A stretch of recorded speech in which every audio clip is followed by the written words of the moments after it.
त्यांनी असेच मुंगेरी लालखे हसीन स्वप्ने बघितले। नेपाळमध्ये हिंसाचार झाला तेव्हा असं वाटलं की जेन झी भारतामध्ये देखील असेच आंदोलन करेल।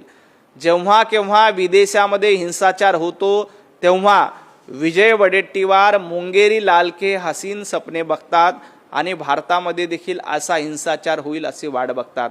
परंतु एक लक्षात घ्या, इथली जेन झी पंतप्रधान नरेंद्र मोदीजींच्या पाठीशी आहे।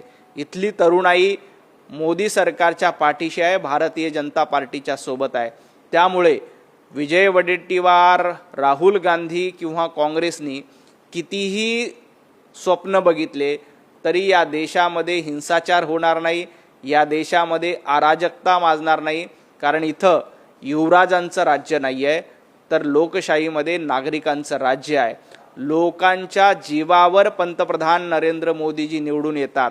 त्यामुळं ज्या पद्धतीनं बांगलादेशमध्ये हिंसाचार झाला आहे, नेपाळमध्ये हिंसाचार झाला किंवा अमेरिकेमध्ये होतोय, हे स्वप्न तुम्ही किती बघितलं तर विजय वडेट्टीवार हे तुमचं स्वप्न कधीच पूर्ण होणार नाही।